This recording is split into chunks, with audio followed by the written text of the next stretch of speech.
আসসালামু আলাইকুম, শুভেচ্ছা সহ সকলকে স্বাগত জানাচ্ছি চ্যানেল আই সংবাদে। এখনকার আয়োজন নিয়ে আপনাদের সাথে আছি আমি ফাবলিহা বুশরা। শুরুতেই চলুন দেখে নিই ফ্রেশ আটা ময়দা সুজি সংবাদ শিরোনামগুলো। একটি পলাতক দল দেশকে অস্থিতিশীল করার সর্বাত্মক চেষ্টা চালাচ্ছে বললেন প্রধান উপদেষ্টা। জুলাই চার্টারের পরিপ্রেক্ষিতেই নির্বাচন। ডিসেম্বর ৯ জুনের মধ্যেই দেশে নির্বাচন সম্ভব মনে করে বিএনপি। গণতান্ত্রিক সরকার ছাড়া এক একটি দিন যাচ্ছে আর সমস্যা বাড়ছে মন্তব্য। জিয়া চ্যারিটেবল ট্রাস্ট মামলায় খালেদা জিয়ার খালাসের রায় আপিল বিভাগে বহাল। দুদক ও রাষ্ট্রপক্ষের লিভ টু আপিল খারিজ। মরণোত্তর স্বাধীনতা পদক 2025-এ ভূষিত হচ্ছেন আবরার ফাহাদ। অন্যায়ের বিরুদ্ধে দাঁড়ানোর সাহস ও মুক্ত চিন্তার প্রতীক হিসেবে স্বীকৃতি। এবং দুবাইয়ে মঙ্গলবার চ্যাম্পিয়ন্স ট্রফির সেমিফাইনালে মুখোমুখি হচ্ছে ভারত ও অস্ট্রেলিয়া। সেমি ও ফাইনালে থাকছে রিজার্ভ ডে।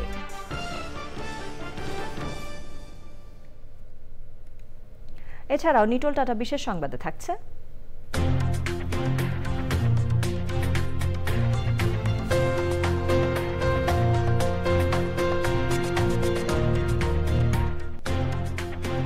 চলচ্চিত্রের সর্বোচ্চ পুরস্কার অস্কারের ৯৭তম আসরের বর্ণিল আয়োজনের খবর।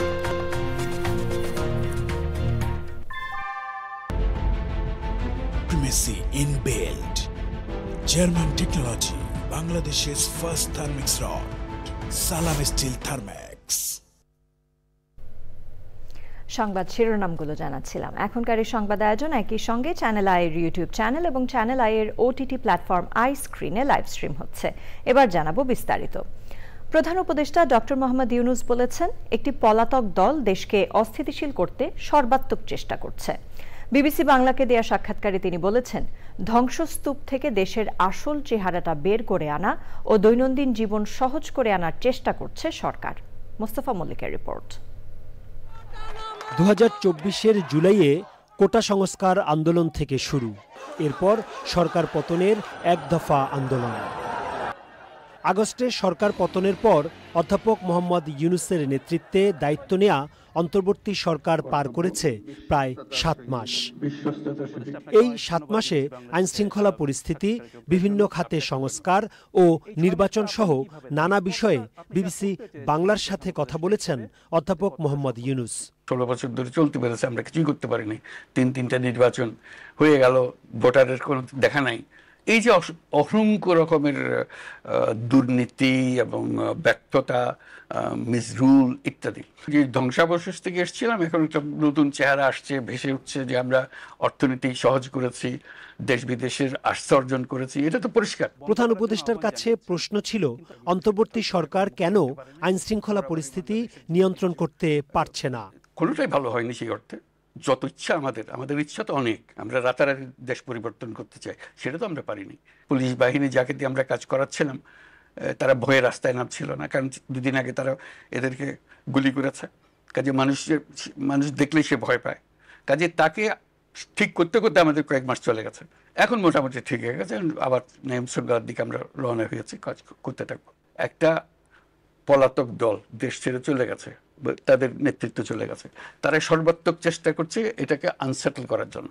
এটা তো সবসময় থ্রেট আছে, প্রতিক্ষণই আছে, প্রতি জায়গাতেই আছে। কাজে এটা তো সবসময় থাকবে। জাগো, কাজে নামো, ইত্যাদি ইত্যাদি অনেক আহ্বান জানাচ্ছে না, কর্মসূচি দিচ্ছে, হরতাল করো, অমুক করো। প্রধান উপদেষ্টা বলেছেন, সরকারের উপর দেশের মানুষের আস্থা রয়েছে, রাজনৈতিক দলগুলোর সাথে ঐক্য অটুট রয়েছে এবং সেনাবাহিনী সর্বাত্মক সহযোগিতা করছে বলে জানিয়েছেন অন্তর্বর্তী সরকারের প্রধান উপদেষ্টা। সবাইকে আহ্বান জানাবো, আপনারা সবাই যেহেতু একমত হয়েছেন সই করে দেন জুলাই চার্টার, এর মতে আমরা এখন চলবো। সেই পরিপ্রেক্ষিতে তখন নির্বাচনটা হবে। নির্বাচনের আগে যেটা বলেছেন সেটা নির্বাচনের আগে হবে, যেটা নির্বাচনের পরে বলেছেন সেটা নির্বাচনের পরে হবে, এটা আপনাদের বিষয়। কিন্তু আপনারা একমত হয়েছেন, সেই ঐক্যমত্যে আমরা গঠন করার চেষ্টা করছি। উপদেষ্টা অধ্যাপক মোহাম্মদ ইউনূস, মোস্তফা মল্লিক, চ্যানেল আই, ঢাকা। বিএনপির স্থায়ী কমিটির সদস্য আমির খসরু মাহমুদ চৌধুরী বলেছেন, ডিসেম্বর নয়, জুনের মধ্যেই নির্বাচন সম্ভব। তিনি বলেছেন, গণতান্ত্রিক সরকার ছাড়া এক একটি দিন যাচ্ছে আর সমস্যা ততই বাড়ছে। নতুন রাজনৈতিক দলকে স্বাগত জানিয়ে তিনি বলেন, যে যাই ভাবুক, শেষ পর্যন্ত নির্বাচনের মাধ্যমে জনগণের ম্যান্ডেট নিতে হবে। রাহুল রায়ের রিপোর্ট। নির্বাচিত কর আইনজীবীদের নিয়ে বিএনপির প্রতিষ্ঠাতা ও শহীদ রাষ্ট্রপতি জিয়াউর রহমানের কবর জিয়ারত করেন দলটির স্থায়ী কমিটির সদস্য আমির খসরু মাহমুদ চৌধুরী ও ভাইস চেয়ারম্যান আহমেদ আজম খান। পরে নির্বাচন সহ বিভিন্ন ইস্যুতে কথা বলেন নেতারা। ডিসেম্বরের মধ্যে কি নির্বাচন সম্ভব?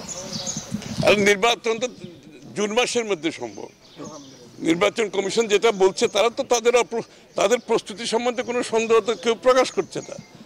সুতরাং এটা তো সরকারকে বলতে হবে, সরকারের পলিটিক্যাল উইল থাকতে হবে, ইচ্ছা থাকতে হবে, এবং সেটার অপেক্ষায় জনগণ আছে, যারা স্টেক হোল্ডার আছে দেশের ভিতরে দেশের বাইরে, তাদের short term, mid term, long term যে প্ল্যান প্রোগ্রাম, এগুলো তারা বাস্তবায়ন করতে পারবে। এই জন্য তারাও সবাই অপেক্ষা করছে। নতুন রাজনৈতিক দল সহ অন্যান্য বিষয়েও প্রশ্ন ছিল বিএনপির এই নীতি নির্ধারকের কাছে। ছাত্রদের দ্বারা গঠিত আরো রাজনৈতিক দল হয়েছে, হয়তো আরো হবে, তারাও তাদের চিন্তা নিয়ে আসবে, জনগণের সামনে দাঁড়াবে, কথা বলবে। দিনের শেষে সবার যে চিন্তা ভাবনা ধারণা, এটা নিয়ে জনগণের কাছে যেতে হবে নির্বাচনের জন্য, এবং নির্বাচনে গিয়ে তারা যার যেটা ম্যান্ডেট নিতে চায় জনগণের কাছ থেকে, তাদের বিষয়গুলো জনগণের কাছ থেকে ম্যান্ডেট নিয়ে পাশ করে সংসদে আসতে হবে, এবং সংসদে সেগুলো পাশ করবে। নয়াপল্টনে বিএনপির কেন্দ্রীয় কার্যালয়ের সামনে বিএনপি চেয়ারপারসনের উপদেষ্টা অধ্যাপক শাহিদা রফিকের জানাজায় অংশ নেন দলের সিনিয়র যুগ্ম মহাসচিব রুহুল কবির রিজভী সহ অন্য নেতাকর্মীরা। রাহুল রায়, চ্যানেল আই, ঢাকা। দেশের ইসলামী রাজনৈতিক দলগুলো আসন্ন জাতীয় নির্বাচনের প্রস্তুতি নিচ্ছে। বিগত নির্বাচনগুলোতে ইসলামী দলগুলো ভালো ফল না করতে পারলেও এবার তারা ক্ষমতার দৌড়ে বেশ আশাবাদী। তবে বিশ্লেষকদের কেউ কেউ বলছেন, ভোট কিছুটা বাড়লেও রাষ্ট্র ক্ষমতায় যাওয়ার মতো সক্ষমতা ইসলামী দলগুলোর এখনও নেই। তাফহিমুল ইসলামের রিপোর্ট। পরিবর্তিত রাজনৈতিক পরিস্থিতিতে বিএনপির নির্বাচনে প্রতিদ্বন্দ্বিতা হওয়ার চেষ্টায় ইসলামী দলগুলো, তবে বিগত নির্বাচনগুলোর ফল বলছে ভিন্ন কথা। গত 3টি নির্বাচন বাদ দিয়ে পঞ্চম থেকে নবম জাতীয় সংসদ নির্বাচনে ইসলামী দলগুলোর মোট ভোট ছিল 15% কম। 1991 সালে পঞ্চম জাতীয় সংসদ নির্বাচনে ইসলামী দলগুলোর মোট ভোট ছিল প্রায় 14.50%, যেখানে জামায়াতে ইসলামীর একারই ভোট ছিল 12.13%। সপ্তম জাতীয় সংসদ নির্বাচনে 10.23%, যেখানে জামায়াতে ইসলামীর ভোট 8.61%। 2001 সালের নির্বাচনে 12.51% ভোট পায় ইসলামী দলগুলো, জামায়াতে ইসলামী 4.28%। নবম জাতীয় সংসদ নির্বাচনে ইসলামী দলগুলোর ভোট ছিল 6.34%। এর মধ্যে জামায়াতে ইসলামী 4.70% ভোট পায়। তবে ইসলামী দলগুলোর নেতারা বলছেন, অতীতে জোটবদ্ধ নির্বাচন হওয়ায় ভোটের হার স্পষ্টভাবে উঠে আসেনি, আর বিশেষজ্ঞরা বলছেন ভিন্ন কথা। যেখানে অন্য দল দিল ইসলামী আন্দোলন বা অন্য দল দিল, সেখানে জামাত দিল না। এভাবে তারা ভোটের সংখ্যাটা বা হারটা বাড়ানোর চেষ্টা করছে। এখন এটা কতটা কার্যকর হবে, কারণ বিএনপিও তো বসে নেই। 12 বা 14% নিয়ে কোনো দল বা কোনো জোট কিন্তু ভালো ফল করতে পারবে এটা আশা করা যায় না। ঢাকা বিশ্ববিদ্যালয়ের এই শিক্ষক মনে করেন, সক্রিয় কর্মী দিয়ে ভোটের আসল চিত্র বিবেচনা করা যায় না। রাজনীতির কর্মী সমর্থক, সক্রিয় কর্মী, এটি দিয়েই কিন্তু কেবলমাত্র আপনি গোটা ভোটের মাঠের চিত্র বিবেচনা করা যাবে না। ভোটের মাঠে তাদের কিছুটা যুক্ত হতে পারে, কিন্তু সেটা একেবারে সরকার গঠনের মতো অবস্থার মধ্যে যেতে পারবে বলে আমার এই মুহূর্তে মনে হয় না। বিশ্লেষকরা মনে করেন, আগামী নির্বাচনের মধ্য দিয়ে ইসলামী দলগুলো শক্তিশালী বিরোধী দল হিসাবে অবস্থান তৈরি করতে পারবে কিনা আরও কিছু সমীকরণের দিকে নজর রাখতে হবে। Tafhimul Islam, Channel I, Dhaka. Zia charitable trust মামলায় বিএনপি চেয়ারপারসন বেগম খালেদা জিয়াকে দেয়া খালাসের রায় বহাল রেখেছেন আপিল বিভাগ। দুদক ও রাষ্ট্রপক্ষের করা লিভ টু আপিল খারিজ করে ওই আদেশ দেন আপিল বিভাগের জ্যেষ্ঠ বিচারপতি মোহাম্মদ আশফাকুল ইসলামের নেতৃত্বে 3 বিচারপতির বেঞ্চ। আইনজীবীরা জানিয়েছেন, দীর্ঘদিন পরে হলেও ন্যায় বিচার পেয়েছেন বেগম খালেদা জিয়া। মাজহারুল হক মান্নার রিপোর্ট। 2018 সালের 29 অক্টোবর জিয়া চ্যারিটেবল ট্রাস্ট মামলায় বেগম খালেদা জিয়াকে 7 বছরের কারাদণ্ডাদেশ দেন পুরনো ঢাকার কেন্দ্রীয় কারাগারে স্থাপিত ঢাকার বিশেষ জজ আদালত 5। একই সঙ্গে তাকে 10 লাখ টাকা জরিমানা, অনাদায়ে আরও 6 মাসের কারাদণ্ডাদেশ দেওয়া হয়। একই সাজা দেওয়া হয় মামলার অন্য 3 আসামি হারিস চৌধুরী, জিয়াউল ইসলাম মুন্না এবং মনিরুল ইসলাম খানকে। গত বছরের 27 নভেম্বর খালেদা জিয়া সহ 3 জনকে খালাস দেন হাইকোর্ট। খালাসের রায়ের বিরুদ্ধে আপিল বিভাগে লিভ টু আপিল করে রাষ্ট্রপক্ষ ও দুদক। শুনানি শেষে আদেশ দেন সর্বোচ্চ আদালত। খালাসির বিরুদ্ধে সরকার এবং দুদক কর্তৃক দুটো আজকে আপিল করেছিল। দুটো মামলাতেই আপনার হাইকোর্টের আদেশ বহাল রাখছেন। বেগম খালেদা জিয়ার যে তাকে অ্যাকুইটাল দিয়েছে, খালাস দিয়েছে, সাদা বাতিল করেছে, সে বহাল রাখছে। অর্থাৎ বেগম খালেদা এখানে যেতেছেন এবং দুদকের আপিল না রিজেক্ট করেছে, ডিসমিস করেছে। রায় নিয়ে প্রতিক্রিয়া জানিয়েছেন খালেদা জিয়া ও দুদকের আইনজীবী। অনেকদিন পরে নেভিজার পেয়েছি, কিন্তু অনেক হ্যারাস হয়েছে। বেগম খালেদা অনেক হরের সম্মুখীন হয়েছে। তার এই বয়সে দীর্ঘদিন সে দেখতে হয়েছে। অ্যাকর্ডিং টু মেরিট আমরা তো চেষ্টা করেছি, পারলাম না। কারণ হচ্ছে ক্ষমতার অপব্যবহার নাই। ক্ষমতার অপব্যবহার যদি না থাকে তাহলে 5-2 সাজা হবে না। 2010 সালের 8 আগস্ট তেজগাঁও থানায় জিয়া চ্যারিটেবল ট্রাস্ট মামলা করে দুদক।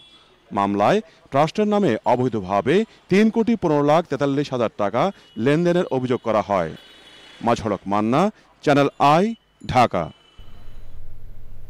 হঠাৎ অসুস্থ হয়ে রবিবার হাসপাতালে ভর্তি হয়েছেন বিএনপি মহাসচিব মির্জা ফখরুল ইসলাম আলমগীর। তার শারীরিক অবস্থা বর্তমানে স্থিতিশীল। বিএনপির মিডিয়া সেলের সদস্য শায়রুল কবির খান সোমবার গণমাধ্যমকে জানান, রবিবার সকালে রাজধানীর ইউনাইটেড হাসপাতালে বিএনপি মহাসচিবকে ভর্তি করা হয়েছে। তিনি সবার কাছে দোয়া চেয়েছেন। সেই সাথে হাসপাতালে দেখতে যাওয়ার জন্য কেউ যেন অযথা ভিড় না করেন সেই অনুরোধ করেছেন তিনি। রোহিঙ্গাদের প্রতি অন্তর্বর্তী সরকারের সমর্থন রয়েছে উল্লেখ করে প্রধান উপদেষ্টা ডক্টর মোহাম্মদ ইউনূস বলেছেন, এটি বাংলাদেশের জন্য একটি বড় সমস্যা। রাষ্ট্রীয় অতিথি ভবন যমুনায় সফররত ইইউ কমিশনার হাজ্জা লাহবিব প্রধান উপদেষ্টার সঙ্গে সাক্ষাৎ করতে গেলে তিনি কথা বলেন। প্রধান উপদেষ্টা বলেন, কয়েক বছর ধরে কোনো সমাধান ছাড়াই রোহিঙ্গাদের নিয়ে আলোচনা চলছে। বাংলাদেশ রোহিঙ্গা সংকটের প্রতি আন্তর্জাতিক দৃষ্টি আকর্ষণের চেষ্টা করছে। ইইউ কমিশনার প্রধান উপদেষ্টাকে জানান, ইউরোপীয় ইউনিয়ন রোহিঙ্গাদের জন্য এবছর 68 মিলিয়ন ইউরো অর্থ সহায়তা দিয়েছে। কমিশনার বলেন, এই অর্থ সাহায্য রোহিঙ্গাদের মানবিক পরিস্থিতির উল্লেখযোগ্য অবনতি ও ঝুঁকি এড়াতে যথেষ্ট নয়। অধ্যাপক ইউনূসের নেতৃত্বের প্রশংসা করেন লাহবিব। ইইউ নেতাদের প্রধান উপদেষ্টা জানান, অন্তর্বর্তী সরকার একটি অবাধ ও সুষ্ঠু নির্বাচন অনুষ্ঠানের জন্য প্রতিশ্রুতিবদ্ধ। চলতি বছরের ডিসেম্বরের মধ্যে ভোট অনুষ্ঠিত হবে বলে আশা প্রকাশ করেছেন প্রধান উপদেষ্টা। স্বরাষ্ট্র সচিব নাসিমুল গনি বলেছেন, নিরাপত্তাহীনতার কারণ নেই, অপরাধ তুলনামূলক কমেছে। চেষ্টা করা হচ্ছে পরিস্থিতি আরও উন্নত করার। সচিবালয়ে সাংবাদিকদের তিনি আরও বলেন, ডেভিল হান্ট নামেই অপারেশন চলবে, তবে আরও নির্দিষ্ট করে অভিযান পরিচালনা করা হবে জানিয়ে নাসিমুল গনি বলেন, আইন শৃঙ্খলা বাহিনীর কঠোর বা কোমল হওয়ার কিছু নেই, প্রয়োজনীয়টুকুই করা হচ্ছে। মব নিয়ন্ত্রণে কোনো উদ্যোগ নেওয়া হবে কিনা সাংবাদিকরা জানতে চাইলে তিনি বলেন, নাগরিক হিসেবে অন্যের অধিকারকে সম্মান জানাতে হবে।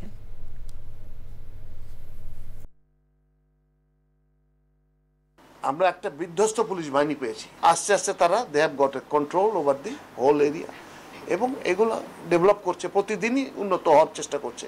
আমরা নতুন রকম সমস্যা এসছে, নতুন কৌশল ব্যবহার করছি। কঠোর হওয়ারও কিছু নেই, মানে কোমল হওয়ারও কিছু নেই, যেটুকু প্রয়োজন সেইটুকুই করছি আমরা।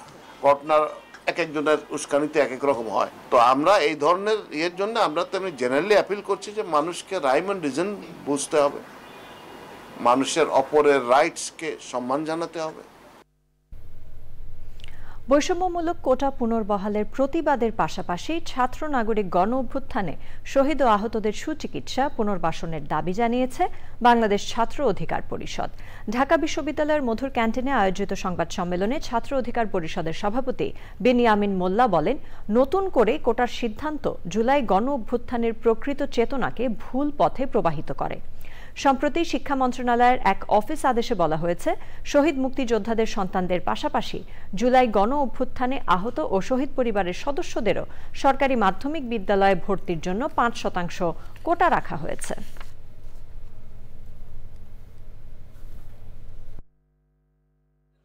প্রাইমারি হাই স্কুল নতুন করে সেখানে যে 5% মুক্তিযোদ্ধা কোটা ছিল সেটির সাথে আমাদের এই জুলাই অভ্যুত্থানের শহীদ এবং আহতদের পরিবারদের কোটাকে সংযুক্ত করা হয়েছে। আমরা মনে করি এটা শহীদদেরকে সম্মানিত করা নয়, বরং এটা তাদেরকে আরও অসম্মানিত করা। এটা করে একটা বৈষম্যমূলক ব্যবস্থা সৃষ্টি করা হবে, তাই আমরা সেটার তীব্র বিরোধিতা করতেছি। মরণোত্তর স্বাধীনতা পদক 2025 পাচ্ছেন আবরার ফাহাদ। তিনি বাংলাদেশ প্রকৌশল বিশ্ববিদ্যালয়ের শিক্ষার্থী ছিলেন। 2019 সালের অক্টোবরে তাকে নির্মমভাবে পিটিয়ে হত্যা করে একই প্রতিষ্ঠানের কিছু শিক্ষার্থী। অন্তর্বর্তী সরকারের যুব ও ক্রীড়া উপদেষ্টা আসিফ মাহমুদ সজীব ভুঁইয়া তার ভেরিফাইড ফেসবুকে এক পোস্টে জানান, আবরার ফাহাদ এবার মরণোত্তর স্বাধীনতা পদক পাচ্ছেন। পোস্টে তিনি বলেন, অন্যায়ের বিরুদ্ধে দাঁড়ানোর সাহসিকতার প্রতীক, মুক্ত চিন্তার এক প্রতিচ্ছবি আবরার ফাহাদ। মরণোত্তর স্বাধীনতা পদক 2025-এ ভূষিত হওয়া তার আত্মার আত্মত্যাগের স্বীকৃতি। তার আদর্শ আমাদের আলোকিত করে, ন্যায় বিচারের পথে এগিয়ে যেতে অনুপ্রেরণা দেয়। জাতি তোমাকে ভুলবে না আবরার। রাজধানীর ভাটারায় শাহজাদপুরে একটি আবাসিক হোটেলে আগুনের ঘটনায় 4 জনের মৃত্যু হয়েছে। দুপুর 12:15টার দিকে শাহজাদপুরের সৌদিয়া হোটেলে আগুনের খবর পেয়ে ঘটনাস্থলে যায় ফায়ার সার্ভিস। 6তলা ভবনের 2য় তলায় লাগা ওই আগুন ফায়ার সার্ভিসের 2টি ইউনিটের আধ ঘন্টার চেষ্টায় নিয়ন্ত্রণে আসে। পরে ভবনের 6 তলার একটি বাথরুমের ভেতর একজনের ও সিঁড়ির গোড়া থেকে 3 জনের মরদেহ উদ্ধার করা হয়। তাদের 4 জনই পুরুষ। ফায়ার সার্ভিস কর্মকর্তা জানিয়েছেন, ছাদে ওঠার দরজা বন্ধ ছিল, এতে আটকা পড়ে ধোঁয়ায় মানুষের মৃত্যু হয়েছে। অগ্নি নির্বাপন পরিকল্পনা ও ব্যবস্থা কিছুই ছিল না। রাজুকের নিয়ম মেনে ভবন তৈরি করা হয়নি, সিঁড়ি সরু ছিল। 2 জনকে আহত অবস্থায় উদ্ধার করা হয়েছে। এর ভিতরেই আগুনটা আমাদের নিয়ন্ত্রণে চলে আসে এবং 13টা 40 মিনিটের মধ্যে আগুনটা সম্পূর্ণভাবে নির্বাপন করা হয়। প্রচন্ড ধোঁয়ার কারণে উপরে ধোঁয়াগুলো উঠে যায়। আমরা চিলিকুটাই আমরা 3 আমরা আহত এবং নিহত অবস্থায় পাই এবং একজনকে বাথরুমে অবস্থা পাই। চিলিকুটার যে দরজাটা ছিল সেই দরজাটা বন্ধ ছিল ছাদে যাওয়ার জন্য। দেশের বিলুপ্ত বন্যপ্রাণী ফিরিয়ে আনতে সরকার উদ্যোগ নিয়েছে জানিয়েছেন পরিবেশ, বন ও জলবায়ু পরিবর্তন উপদেষ্টা। বিশ্ব বন্যপ্রাণী দিবস উপলক্ষে রাজধানীর বন ভবনে আলোচনায় তিনি বলেছেন, বনভূমি ও বন্যপ্রাণীর সুরক্ষায় জনসচেতনতা বৃদ্ধি জরুরি। বন্যপ্রাণী সংরক্ষণে মধুপুর শালবনে নতুন করে 150 একর এলাকায় প্রকৃতি বান্ধব বনায়নের পরিকল্পনা নেওয়া হয়েছে বলেও জানান তিনি। বন্যপ্রাণীর নিরাপদ আবাসস্থল নিশ্চিতের আহ্বান জানিয়ে বন বিভাগের সক্ষমতা বৃদ্ধিতে জোর দেন উপদেষ্টা। বিশ্ব বন্যপ্রাণী দিবসের এবারের প্রতিপাদ্য বন্যপ্রাণী সংরক্ষণে অর্থায়ন, মানুষ ও ধরিত্রীর উন্নয়ন। এর আগে এসো চিনি বন্যপ্রাণী এবং ওয়াইল্ড লাইফ ফটোগ্রাফি প্রতিযোগিতায় বিজয়ীদের পুরস্কার দেওয়া হয়। অনুষ্ঠানে সরকারি বেসরকারি বিভিন্ন প্রতিষ্ঠানের প্রতিনিধি ও বিশিষ্টজনরা অংশ নেন।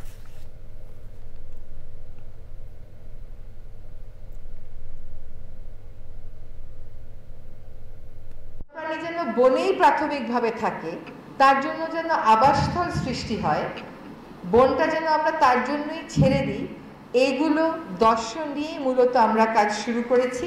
31টা বন্যপ্রাণী বাংলাদেশ থেকে হারিয়ে গেছে, এই কথাগুলো আমরা আর বেশি দিন বলবো না। আমরা যেগুলো সম্ভব হয় সেই বন্যপ্রাণীগুলোকে আবার প্রকৃতিতে ফিরিয়ে আনার কাজটা শুরু করতে চাচ্ছি। 1971-এর 3রা মার্চ ঢাকার রামপুরায় টিভি সেন্টারের সামনে মিছিলে নেতৃত্ব দেওয়ার সময় গুলিতে শহীদ হন ফারুক ইকবাল। আবুজার গিফারি কলেজের ছাত্র সংসদের সে সময়ের জিএস ফারুক ইকবালকে মুক্তিযুদ্ধের প্রথম শহীদ হিসেবে বিবেচনা করা হয়। স্বাধীনতার এত বছর পরেও কোনো রাষ্ট্রীয় সুবিধা নেয়নি তার পরিবার। ইফতেখার উদ্দিনের প্রতিবেদন। 1971-এর 3রা মার্চ সকালে রামপুরার টিভি সেন্টারের নিয়ন্ত্রণ নিতে আসে দখলদার বাহিনী। মায়ের হাতে তৈরি সকালের নাস্তা রেখেই মিছিল নিয়ে প্রতিবাদে ছুটে গিয়েছিলেন আবুজর গিফারি কলেজ ছাত্র সংসদের সাধারণ সম্পাদক ফারুক ইকবাল। সেই মিছিলেই গুলিতে শহীদ হন তিনি। প্রথম পতাকা উত্তোলনের পরদিন ইতিহাসে লেখা হয় শহীদ ফারুকের নাম। চ্যানেল আইকে শহীদ ফারুক ইকবালের ভাই জানান, কোনো রাষ্ট্রীয় সহায়তা গ্রহণ না করার কথা। বাড়তি সুযোগ সুবিধা আমরা পাইনি এবং আমরা চাইও না। আমি একটা ফর্ম আনছিলাম, কল্যাণ ট্রাস্ট থেকে। আমি আব্বাকে কই না আমার দরকার নেই, তো আমার ছেলে তো দেশের জন্য চলে গেছে, আমি ওর নাম দিয়ে কেন টাকা খাবো, আমার দরকার নেই। ওই ফর্মটা আমার ঘরে এখন আছে, সবুজ রঙের ফর্ম, আব্বা সই করেন এটা। এবং ও মারা যাওয়ার পরে রেশন কার্ডটা পর্যন্ত আব্বা উঠায় রাখছে, এই রেশন কার্ডে আর রেশন উঠবে না। মুক্তিযুদ্ধের প্রকৃত চেতনায় সমাজ প্রতিষ্ঠা করার আহ্বান জানান এই শহীদ পরিবারের সদস্য। মুক্তিযুদ্ধ বিষয়ক যে সমস্ত বই পুস্তক, ওরা তো দেখেনি মুক্তিযুদ্ধ কীভাবে হয়েছে, অনেক বাজার পুস্তকে বই পুস্তকে লিপিবদ্ধ আছে এগুলি। তো ওই বইগুলি ওরা কালেকশন করে যেন পড়াশোনা করে সব জানতে পারবে কীভাবে বাংলাদেশ স্বাধীন হলো। মহান এই দেশপ্রেমিকের স্মৃতির প্রতি শ্রদ্ধা জানিয়ে 1972 সালে প্রতিষ্ঠিত হয় শহীদ ফারুক ইকবাল বালিকা উচ্চ বিদ্যালয়। আমাদের স্কুলে বর্তমানে 570 মতো ছেলেমেয়ে পড়ালেখা করে। শহীদ ফারুক ইকবাল স্বাধীনতা সংগ্রামের প্রথম শহীদ হিসাবে বিবেচিত। তো প্রতি বছর 3রা মার্চ আমাদের বিদ্যালয়ে কর্মসূচি থাকে। রাজপথে আন্দোলন শুরু করার সময় শহীদ ফারুক ইকবাল বলেছিলেন, যদি তার মৃত্যু হয় সেই সমাধি যেন রাজপথেই হয়। তার শেষ ইচ্ছে অনুযায়ী মৌচাক মোড়ে তাকে সমাহিত করা হয়েছে। তার পাশেই শায়িত রয়েছেন স্বাধীনতা যুদ্ধের শেষ শহীদ তসলিমও। কবিগুরুর ভাষায় বলতে হয়, উদয়ের পথে শুনিকার বাণী, ভয় নাই ওরে ভয় নাই, নিঃশেষে প্রাণ যে করিবে দান, ক্ষয় নাই তার ভয় নাই। রাজধানীর মৌচাক মোড় থেকে ইফতেখার উদ্দিন, চ্যানেল আই। এবার জানাবো আইসিসি চ্যাম্পিয়ন্স ট্রফির আপডেট।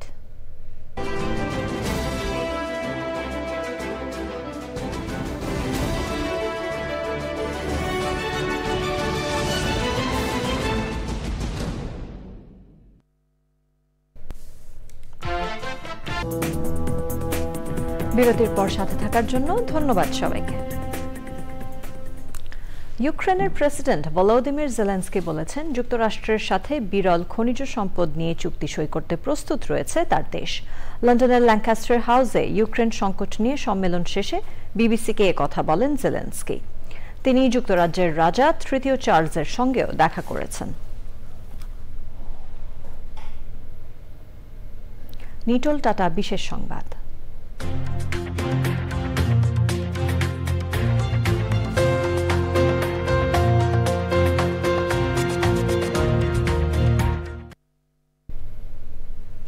অস্কারের 97তম আসরে বাজিমাত করেছে রোমান্টিক ধর্মী মার্কিন চলচ্চিত্র অনোরা। সেরা চলচ্চিত্র, নির্মাতা, চিত্রনাট্য ও সম্পাদনার পুরস্কারের পাশাপাশি এই চলচ্চিত্র দিয়ে সেরা অভিনেত্রীর পুরস্কার জিতেছেন মাইকি ম্যাডিসন। যুক্তরাষ্ট্রের লস অ্যাঞ্জেলেসের ডলবি থিয়েটারে তারকাদের জমকালো উপস্থিতিতে দেয়া হয় এবারের একাডেমি অ্যাওয়ার্ড। দ্য ব্রুটালিস্ট চলচ্চিত্রের জন্য সেরা অভিনেতার পুরস্কার জিতেছেন এড্রিয়ান ব্রোডি। পার্শ্ব চরিত্রে সেরা অভিনেতা কিয়ারিন কালকেইন আর সেরা অভিনেত্রী জোয়ে সালডানা। ফিলিস্তিনের তথ্যচিত্র নো আদার ল্যান্ড সেরা প্রামাণ্য চিত্রের পুরস্কার পেয়েছে। ফিলিস্তিনি নির্মাতা বাসেল আদ্রা ও ইসরায়েলি সাংবাদিক জুবাল আব্রাহামের এই প্রামাণ্য তথ্যচিত্রে পশ্চিম তীরে ইসরায়েলি ধ্বংসযজ্ঞের চিত্র তুলে ধরা হয়েছে। পূবালী ব্যাংক বাণিজ্য সংবাদ।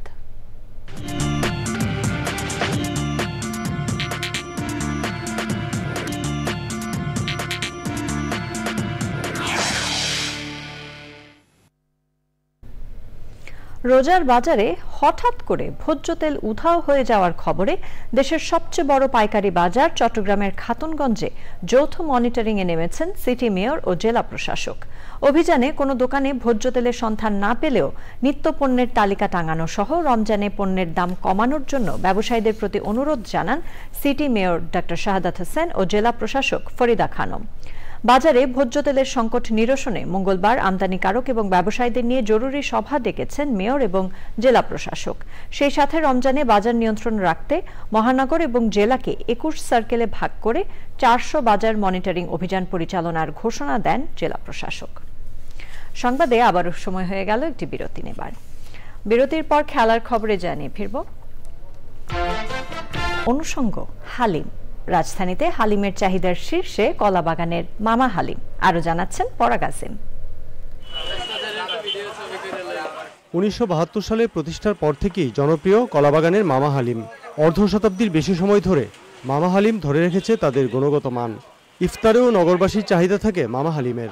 একটু টেস্ট একটা ভিন্ন, এই জন্য মানে এটা ইফতারের সময় আমরা খেতে পছন্দ করি এবং সেই জন্য নেওয়া আর কি। স্বাভাবিকের মধ্যে 200, 250, 300 এভাবে আছে, তো চাইলে সবাই যার যার অনুপাতে প্রয়োজন মতো নিতে পারবে, এটা হচ্ছে স্বাভাবিকতা। দূর থেকে আসা অনেকেও কিনে নিয়ে যান এই মামা হালিম। মামা হালিম তো নাম আছে আগেতে, আমরা আইসি অনেক দূর হইতে শনিক রাতে। মানে এর আগে আমি একবার নিয়েছিলাম, খুব ভালো, এটা টেস্টটা খুব ভালো, তাই চাইছি এবার আম্মুকে নিয়ে আসার জন্য, আম্মুকে নিয়ে আসা হল। ইফতারে মামা হালিমের সর্বনিম্ন দাম 200 টাকা আর সর্বোচ্চ দাম 2000 টাকা। আমরা মধ্যবিত্ত বলতে সর্বসাধারণের জন্য হালিমটা করি, প্রাইসটা নির্ধারণ করি সবচেয়ে কম প্রাইসের মধ্যে সবচেয়ে থেকে ভালো হালিমটা দেওয়াটাই হলো আমাদের উদ্দেশ্য, এবং প্রাইসটা আমরা সেভাবেই তৈরি করি যেন সর্বসাধারণ নিতে পারে। তবে রাজধানীতে আরও কিছু হালিমের দোকান ইতোমধ্যে জনপ্রিয় হয়ে উঠেছে। পরাগ আজিম, চ্যানেল আই, ঢাকা। এবার রয়েছে খেলার খবর।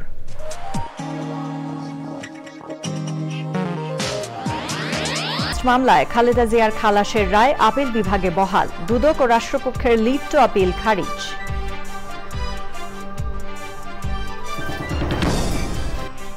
মরণোত্তর স্বাধীনতা পদক 2025-এ ভূষিত হচ্ছেন আবরার ফাহাদ, অন্যায়ের বিরুদ্ধে দাঁড়ানোর সাহস ও মুক্ত চিন্তার প্রতীক হিসেবে স্বীকৃতি।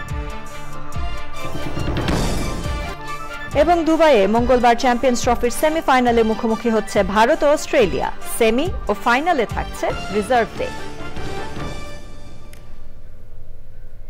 আমাদের পরবর্তী সংবাদ দেখার আমন্ত্রণ জানিয়ে শেষ করছি। এতক্ষণ সাথে থাকার জন্য ধন্যবাদ সবাইকে।